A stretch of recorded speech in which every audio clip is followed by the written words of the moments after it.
When we talk about success in the modern world, the conversation, it almost always focuses on the external scorecard. Right.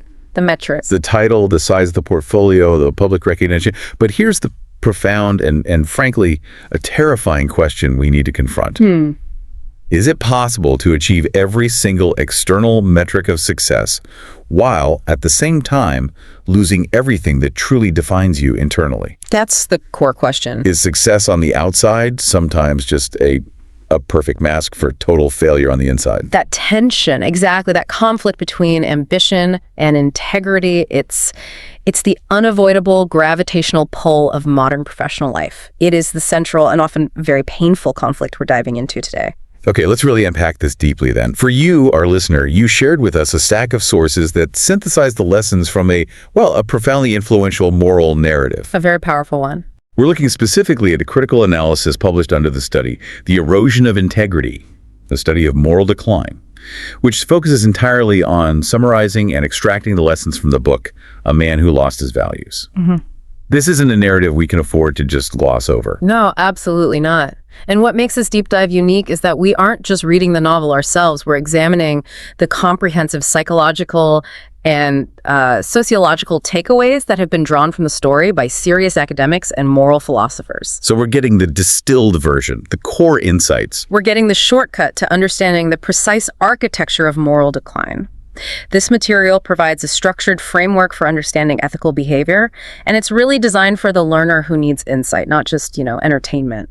And that really defines our mission for this deep dive. Yeah. Our goal is to extract those critical aha moments that explain how moral erosion happens, the precise psychological and behavioral mechanisms at play, not just that it happens. The process. Yes, the process. We want concrete, actionable lessons from this narrative that can guide self-realization and hopefully ethical success in a world that is constantly tempting us with shortcuts. We are looking for the playbook on how not to lose your values in the pursuit of everything else. Absolutely. And this study, it begins by setting the stage with the core premise of a man who lost his values. The book charts a long, slow psychological and moral journey of a protagonist who starts, and this is crucial, with a clear, strong set of unshakable principles. So he starts from a good place. A very good place. He's initially defined by them, but as he pursues external success, power, wealth, professional recognition, he begins to compromise those principles. The narrative is designed almost clinically to show the minute, almost invisible ways this decay occurs, ultimately illustrating that the highest external success can be bought at the price of the deepest, most isolating internal failure. That sets up such a fascinating and, I think, necessary trajectory, because as you said, nobody wakes up one morning and just decides to become unethical overnight. It's a drift, not a leap. Right. So we have to look closely at that starting point, that foundation of clear principles the protagonist has, and then identify the specific modern forces that turn up the heat and begin this whole moral experiment. And the contrast is intentionally stark. The protagonist initially embodies values like, a real commitment to his craft, honesty in all his transactions, and a loyalty to a specific vision of community or purpose. He has an internal metric for worth. Exactly. It's totally separate from his paycheck or his job title. But the pressure cookers of modern existence, especially in really competitive fields, are incredibly corrosive. The source material highlights several key drivers that initiate this decline, and they are more nuanced than you might think. Nuanced how? I mean, we all know ambition is a driver, but what are the modern components that specifically attack integrity? It's the specific application of that ambition. It's materialism, it's ego, all driven by these relentless societal expectations. For instance, ambition today often translates into an expectation of immediate, steep, linear growth. If you're not constantly climbing, you're falling. You're falling, exactly. And materialism isn't just about wanting nice things anymore. It's about linking your very identity directly to those things, which makes the pursuit of wealth non-negotiable for your self-worth. It's who you are, not what you have. Precisely. And then you have societal expectations, reinforced constantly through social media, through news, screaming that status is the only currency that really matters. These pressures create a persistent, grinding friction against principle. So it's not just some philosophical struggle in a book. It's a constant operational struggle, Yeah. everyday thing. These external pressures are what force those first critical choices. Yes. Like when your ambition requires you to maybe stretch the truth just a little to meet a quarterly goal, or when materialism suggests that compromising a quality standard is necessary to afford that major purchase you feel you need to have, these are the flashpoints. They are, and this brings us to where the source material gets truly valuable, what it calls the anatomy of the compromise. It details the nature of the protagonist's decisions. When he's faced with a choice, the protagonist repeatedly chooses convenience and immediate gain over honesty, over empathy, and over integrity. And crucially, the choices aren't framed in his mind as right versus wrong, are they? Not at all. They're framed as effective versus inconvenient, or profitable versus principled. The morality gets stripped out. That difference, effective versus principled, that is absolutely key. We often hear about this concept of ethical fating in professional psychology. Is that the mechanism at play in the protagonist's early compromises? It is the defining mechanism, according to the analysis. Ethical fating is the process by which the moral dimension of a decision is, either unintentionally or very deliberately, removed from consideration. The protagonist doesn't view the act as unethical. He redefines it. He redefines it as business or necessary efficiency. He's not a bad guy in his mind. He's a smart operator. Can you give me a concrete example of how that small compromise manifests in the story's analysis? Something tangible. Yeah, the analysis points to something like reporting a slight overestimate on inventory to satisfy an investor deadline. Okay, seems minor. It seems incredibly minor. No one is physically harmed. The company looks a little better. The protagonist rationalizes it. It's just a number on a page. We'll hit the real target next week anyway, and the big investor presentation will go smoothly. Right, he's focused on the outcome. Entirely. By focusing on the immediate goal, a smooth presentation, he has completely faded out the ethical component, which is the simple truth of the inventory. This initial decision is small. It appears harmless, or critically, it feels necessary for organizational survival. That normalization is the really insidious part of ethical decline, isn't it? It's not a single massive betrayal. It's 1,000 tiny concessions, just like the initial summary suggested. A death by 1,000 cuts. But I wonder, and I think this is a fair question, doesn't the analysis suggest that sometimes these small compromises are necessary just to survive in a hyper-competitive environment? Is the book's analysis maybe a little too idealistic for the real world? And that is precisely the challenge the narrative addresses head-on. While survival is a powerful motivator, the analysis shows that the justification of the act is actually more damaging than the act itself. How so? Because the compromise starts small, but the justification sets a dangerous psychological precedent. The protagonist starts by saying, I had to do this, but that quickly shifts to, I can do this without consequence, and finally it morphs into, this is just how the game is played. So the mindset changes completely. The source material treats that shift in self-perception as the true moral bankruptcy. It's not about breaking a rule, it's about rewriting your own internal rulebook until there are no rules left. Okay, so if the compromises are small and they're all rationalized away, what is the ultimate collective cost? Because that's what defines the climax of this story. The aggregation of all those little concessions must eventually break the protagonist. The collective toll is, by the end of the narrative, utterly devastating. When you aggregate all those small concessions, the protagonist achieves immense external success. But he's left with this profound inner emptiness, a cynical isolation, and deeply broken relationships. Because trust is gone. Dishonesty, as the source notes, corrodes trust in every direction, not just with his colleagues or his family, but his internal trust in himself. He can no longer trust his own judgment. The ultimate outcome is isolation, regret, and what the source calls spiritual failure. I want to define that term based on the analysis. If we aren't necessarily talking about religious belief, what does spiritual failure mean in this context? It means the fundamental loss of meaning, purpose, and coherence in one's own life. It's an existential crisis. The protagonist no longer recognizes the person staring back from the mirror. He has lost his sense of self-respect, and, with it, the capacity for genuine, unconflicted joy. He might be the richest person in the room, but he feels utterly bankrupt as a human being, because the external metrics he achieved don't align with his foundational moral identity. The failure is not financial or professional, it is existential. And framing this as a mirror to modern society is so vital because moral shortcuts are often celebrated, or at the very least, they're tolerated today. We see quick wins celebrated on financial news, and the messy, slow work of maintaining integrity often goes unacknowledged. Or it's even derided as inefficiency, as being naive. Right. That's not how the world works. The sources are crystal clear on this. The protagonist's journey serves as a direct counter-narrative to the idea that the ends justify the means. The ending proves, unequivocally, that the costs incurred in the pursuit often redefine the value of the achievement. If you had to destroy your character to reach the top, you haven't actually won. You've lost the only game that matters. Okay. Now, before we move into the 5 actionable lessons, which is really the core of this, let's synthesize the 5 core themes that the study identifies as being central to the book's conflict. This gives our listener the scaffolding for the rest of this deep dive. Absolutely. These themes define the entire ethical landscape explored in the narrative. They're the pillars of the story. Okay, theme 1, loss of integrity. That's the foundational identity crisis, right? Right. Where the internal self and the external persona become completely decoupled. Exactly. Then theme 2, moral compromise. This is the mechanism of that loss, charting those specific decision points where expediency won out over principle. It's the how. Got it. Theme 3, consequences of unethical success. This is all about the fallout, proving that achievement purchased at the cost of your values is intrinsically flawed and really unsustainable in terms of human happiness. Then you have theme 4, inner conflict and guilt. This is the psychological toll. The protagonist isn't a sociopath. He's not an unfeeling machine.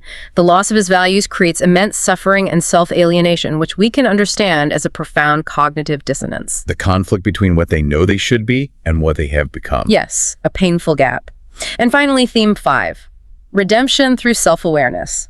That is the eventual path out, confirming that while the fall is slow and insidious, the chance for reversal exists, but only if the protagonist can face the painful truth of their own choices. These 5 themes establish the framework perfectly. They show us the character's starting line, the mechanism of his downfall, the cost of that fall, the internal experience of the failure, and then the necessary first step toward recovery. And now we can use these themes to transition into the actionable survival guide takeaways for the learner. Let's dive right into those takeaways, because this is the knowledge transfer we promised.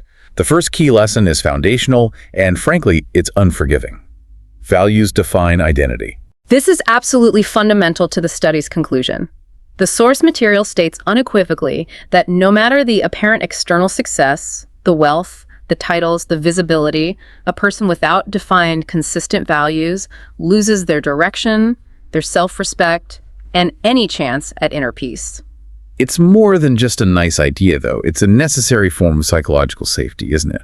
If your worth is only defined by those external metrics, how much you earn, who recognizes you, then you are constantly vulnerable. You're at the mercy of market forces and the opinions of others. That's a really useful distinction. Values serve as the structural engineering of the self. They are your internal compass and your anchor. When the market turns or the external map fails or when the pressure is strongest, your values tell you where to stand. Without that anchor, you just drift. You drift. You might achieve the corner office, but you lose the ability to respect the person who sits in it.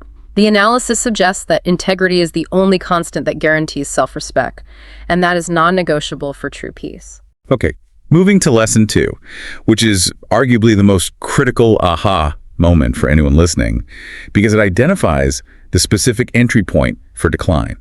Small compromises lead to big falls. This is the core insight of the entire analysis. It stresses that ethical decline is rarely sudden or catastrophic. It's never a grand cinematic choice between good and evil. It begins with those seemingly minor just once decisions. The just this once trap. Exactly. What we can call ethical drift, which then turns into a much more serious behavioral cycle known as the normalization of deviance. That's powerful terminology. Can you explain the normalization of deviance in the context of the protagonist's ethical erosion? How does justifying one small act create a new lower baseline? Think of it like a safety procedure in an industrial setting. The initial safety protocol is the high ethical standard. The protagonist makes a minor compromise. Let's go back to cutting a corner on a report. No immediate disaster strikes. The deviation is initially rationalized as a necessary one-off, but here's the key. Because there was no negative consequence, the mind registers this deviation as acceptable, and the new, lower standard, the compromised behavior, begins to feel normal. So the boundary hasn't just been crossed, it has been moved. Precisely. The original ethical standard fades from memory, and the rationalized lower standard becomes the new acceptable baseline. So the next compromise, which might be slightly larger, isn't compared to the original high standard anymore. It's compared to the newly lowered baseline, which makes it seem like just another minor step. This cycle accelerates the fall. Wow. And this is why the analysis calls the just once decision the single biggest predictor of failure. That implies the biggest danger isn't the mistake itself, but the immediate rationalization that follows it. Yeah. If you tell yourself, it was necessary for the greater good, or everybody does it, that justification becomes the scaffolding for the major betrayal down the line. It's truly insidious because the person believes they are still a good person while actively compromising their own values. And it's compounded by a psychological concept the study mentions called moral licensing. Moral licensing. After doing something morally positive, like a big charitable donation or a long, honest day of work, people often give themselves an unconscious license or permission to engage in a subsequent, minorly unethical act. They feel they've banked enough moral credit. So they feel like they've earned a free pass. A small one, yes. The protagonist uses past good behavior to justify current bad behavior, which just accelerates that slippery slope. That adds such a layer of complexity. It means that even our good deeds can, perversely, set the stage for decline if we use them as a form of moral prepayment. The book emphasizes that the moment you define convenience as a higher priority than truth, you are on that slippery slope. Whether you've banked moral credit or not, it's about priority. Which brings us to lesson 3, which is the necessary counterpoint to our cultural obsession with external achievement. Success without ethics is failure. This is the core argument the source material just hammers home again and again. Material achievements, wealth, power, recognition are, in the end, incapable of replacing inner satisfaction and moral clarity. The protagonist achieves everything the world tells him he should want, but he feels nothing. It's empty. So the goal was mislabeled from the very start.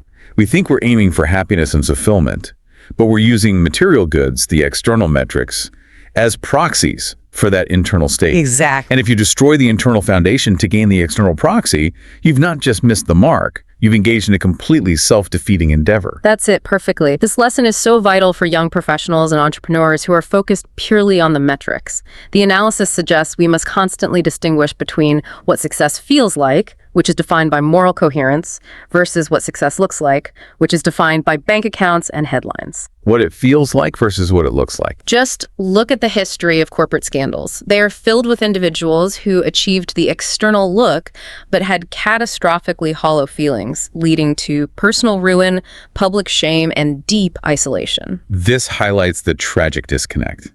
The protagonist is being applauded publicly for achievements that cost him his soul privately. It's a completely hollow victory. The analysis calls it the pursuit of a brittle identity, an identity that shatters the moment the external support, the money, the title is removed or even just questioned. Okay, moving on to lesson 4, which defines the environment where integrity is truly tested. Society tests character constantly. This point is so critical because it forces the listener, you, to recognize that integrity is a verb, not a noun. It's something you do, not something you are.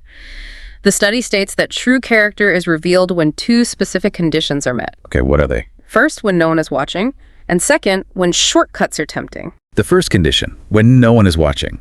That's the classic integrity definition, right? Are you adhering to the right principle even without external accountability or applause? Absolutely. But the second condition, when shortcuts are tempting, that highlights the intense transactional nature of modern ethical challenges. The protagonist is constantly faced with a high-stakes choice.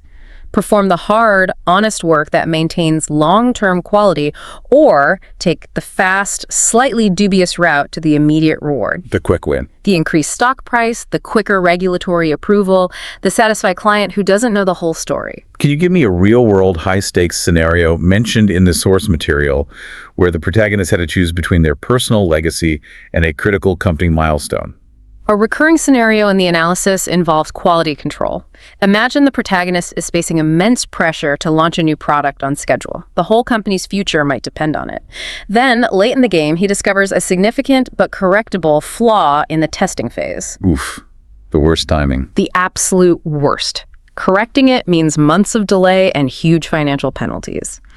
The shortcut concealing the flaw and justifying it as a low probability risk is extremely tempting. That moment when the immediate gain is massive and the potential negative outcome is distant and hypothetical, that is the ultimate character test. And this is so relevant to modern business culture, where cutting corners or exploiting regulatory gaps is often reframed as innovative efficiency. Yes. So the test isn't just about resisting outright crime. It's about resisting the pervasive, rationalized pressure to take the ethical, easy route that is often codified within the corporate structure itself. That's such a powerful context for leaders and managers who are the ones setting the tone for their teams. Yeah, that really lands. Character isn't forged in grand battles. It is built and maintained or lost in the mundane, low-stakes decisions that accumulate day after day over time. Which brings us to our final and perhaps most encouraging lesson, focusing on the possibility of reversal. Self-realization is the first step to redemption. Right. If the protagonist's story were purely tragic, it wouldn't offer much actionable insight. But the final act of the narrative focuses on that painful, necessary path back. The source material notes that acknowledging your moral loss or compromise is agonizing. It has to be. It brings back that theme of inner conflict and guilt, but that pain is the necessary precursor to personal growth and redemption. So that suffering actually serves a purpose. It's the conscience finally screaming, "Stop! This state is intolerable." It's the necessary friction required to force a radical change in direction. The pain is the motivation. True change cannot happen until the individual is brutally honest about the degree of compromise they've made and the true hidden cost of the success they've achieved. That moment of self-realization, when the protagonist finally accepts the spiritual bankruptcy of their life, that is the moment the redemption process begins. What specific actions does the analysis suggest the protagonist took toward redemption?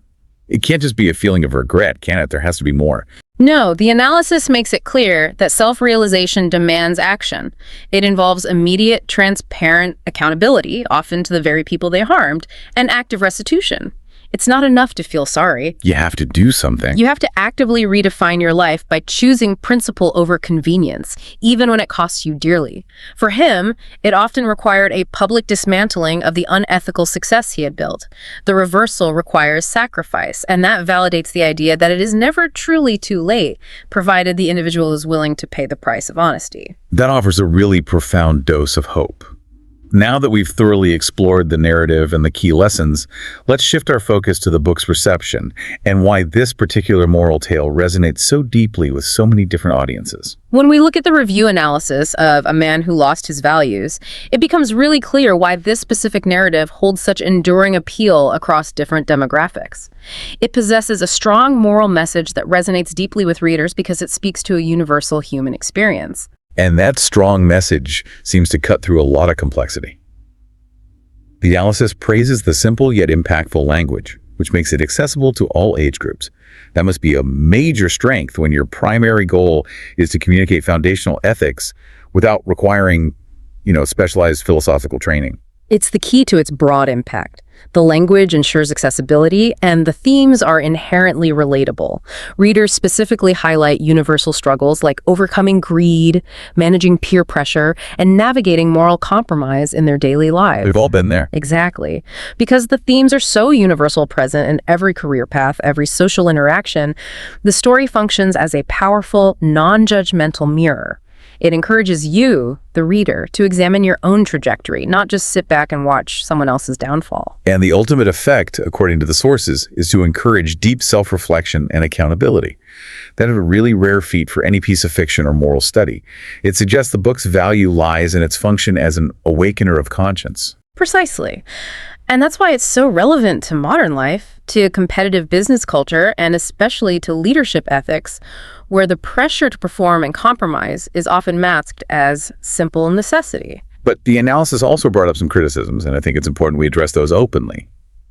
Some readers found the story more message-driven than plot-driven, which led to a potentially predictable outcome for experienced readers of moral fiction. What's the trade-off there? This is where we have to look at the book's core intention. If the book's primary function is to deliver a clear, unambiguous ethical lesson and to illustrate the mechanism of moral decline, then a predictable outcome is actually a strategic choice. How so? The predictability ensures that the learner's focus remains entirely on the how and the why of the moral erosion. We are interested in the clinical breakdown of the process, not a surprise ending. So it's not designed to be a mystery or a thriller, it's designed to be a conscience awakener. The plot structure sacrifices complexity in favor of maximum clarity regarding the ethical principle at stake. It's a parabolic structure. It's designed to illustrate a single critical moral principle. The clarity of the message is the point. And for its target demographic, people who are actively seeking guidance on ethical behavior, that structure is incredibly effective. Which brings us to a deep dive into why specific groups should be engaging with this material. Right. The sources outline 3 major groups that benefit most, starting with students and young professionals. Why is this guidance so crucial for them right now, before they are fully established in their careers?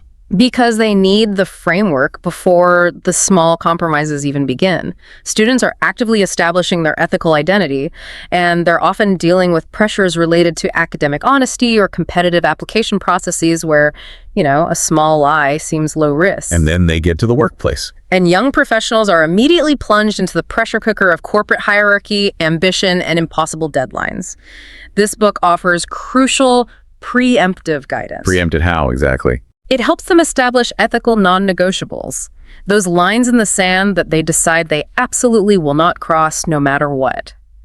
Without that preset boundary, the first minor compromise in the workplace, say, misrepresenting a project's status to a client to avoid a difficult conversation, can become that insidious first step on the slippery slope. So this analysis is like preventative medicine for the soul. That's a great way to put it. It shows them the long-term, devastating consequences of short-term ethical expediency. Then we have the second group, leaders, managers, and entrepreneurs. The stakes are exponentially higher for them, as their values affect entire organizations and, potentially, the public. For this group, the book is directly relevant to business culture and leadership ethics.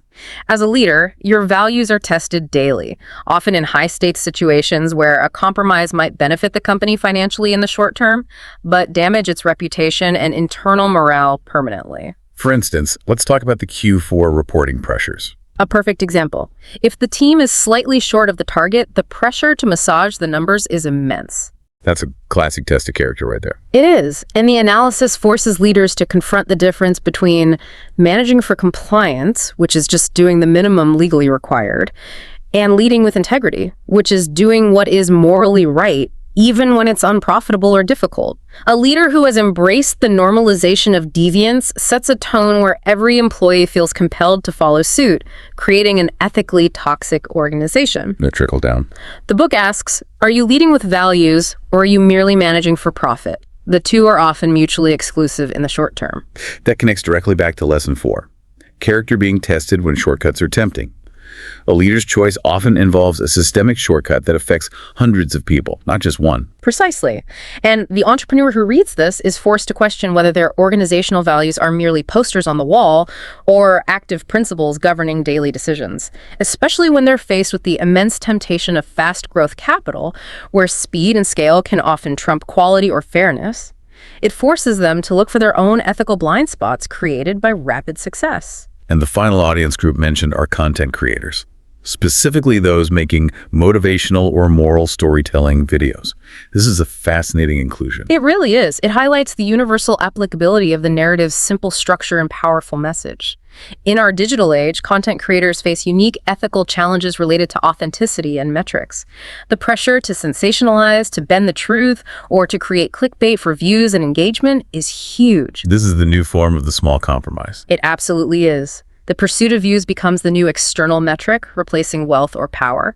And if integrity is sacrificed for clicks, the creator's voice, their brand, it eventually rings hollow. It becomes unsustainable. Absolutely. The narrative provides clear, relatable examples of human failure and redemption that can be easily translated into powerful motivational content.